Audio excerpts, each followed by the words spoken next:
For more on the extreme weather around North America, including these fires, joining us in studio is Bloomberg Energy reporter Emily Forgash. Emily, great to have you with us. And let's start local. As you say, Christina, all news is local. All news is local. But it does feel better today. Talk just a bit about what we've experienced here over the course of the last week. What's, how much Canada does these fires do bear responsibility for it? And then indeed, looking at this World Cup, what it means for that match tomorrow.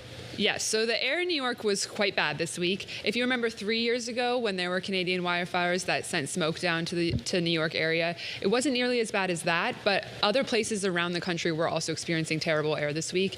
It has gotten a bit better today and will keep getting better through the day. We expect some rain in New York today that should help.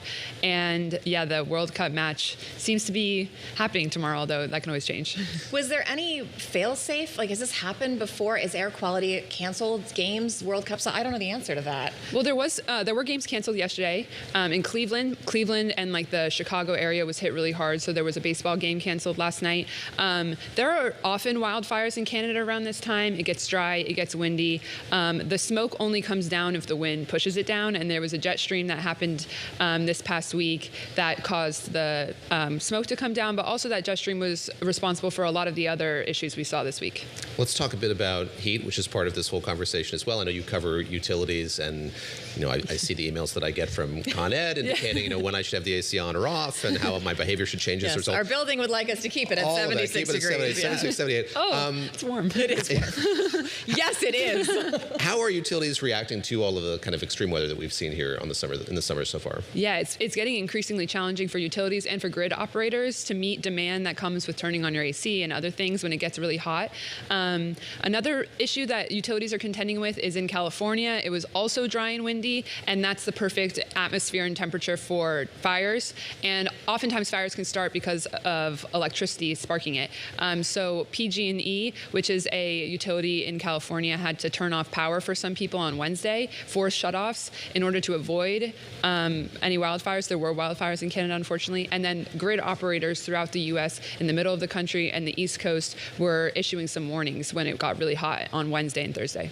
Are we expecting more pause in service, more grid stops like on the East Coast? How is the grid doing? Because we talked at the start of the show about AI and, energy costs are getting more expensive, and it just seems like we're putting a lot of pressure on some pretty old grids. Yes. Should we expect some more interruptions? That is a great way to put it. We are putting a lot of pressure on some old grids. For this week, the PJM grid, which is in the mid-Atlantic, which actually includes Data Center Alley in Northern Virginia, only issued an Energy Emergency Alert 1, which just means that the grid was becoming stressed. The middle of the country grid, that one issued an EEA 2, which is one step below rolling blackouts, but those grids did not have to institute rolling blackouts this time. If you remember 2 weeks ago, right before July 4th, it was even hotter here, and the grids were even more stressed. So this is becoming just more frequent as the summer gets hotter and it gets longer. It starts earlier and goes longer.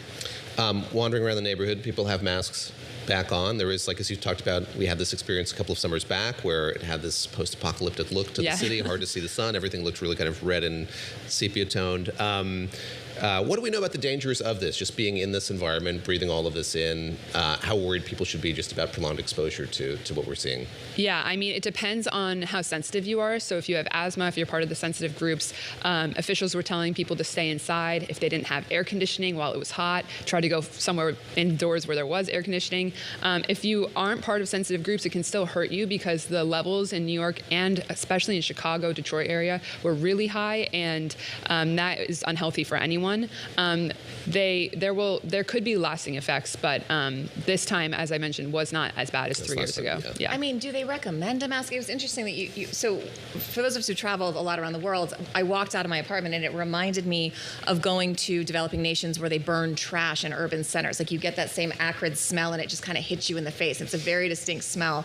And it was interesting to smell that in Manhattan, but places like that, I mean, people in some cities around the world have pollution days where they can't go out. They have masks with them regularly. Do you think this is going to become something that people are going to have to start doing even in the U.S.? Yeah, well, if this keeps happening, people likely will keep wearing masks. New York officials this week handed out free masks around the city and around New York. Are they effective, though? Do we know? I do think that people believe they're effective. I'm not the scientist on that, though.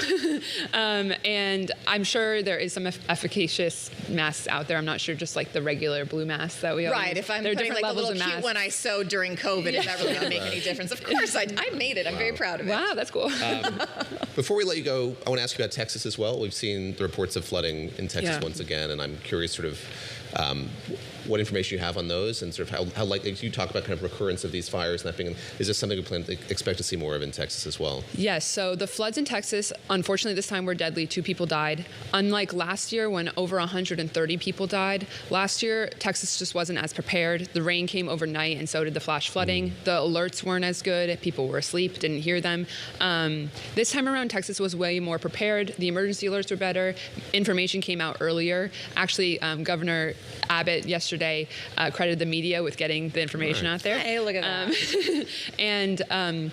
But yeah, people do expect this to keep happening. Like these 100-year floods, they're now 1 year apart in this case.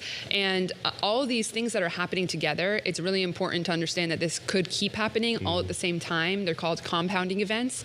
And as climate change gets worse, these overlapping events could keep happening. So yesterday I reported that nearly 180 million Americans were experiencing either the floods or the heat or the smoke or both. And that was almost more than half the country, and that just could keep happening. Before we let you go, what is the economic impact of all this? Because obviously you see like the big meta impacts, but even in the cities, people aren't going out, people aren't going to dinner. Like it seems like it's going to hit across all the economy. Yeah, so the smoke could impact the economy for sure for the reasons you just mentioned, and if people are working outside and they can't. Floods, obviously, destructive floods have huge economic impacts in the billions of dollars, and if they keep happening, obviously it gets more expensive. And the exact economic toll of these floods won't be calculated for a while. I still think that parts of Texas were recovering from the floods last year. But yeah, they again, those economic effects will compound as the events do. And also just trying to get insurance for anything in a All of it. floodplain or in a wildfire zone. We've seen people they're not getting their houses insured anymore. Yeah.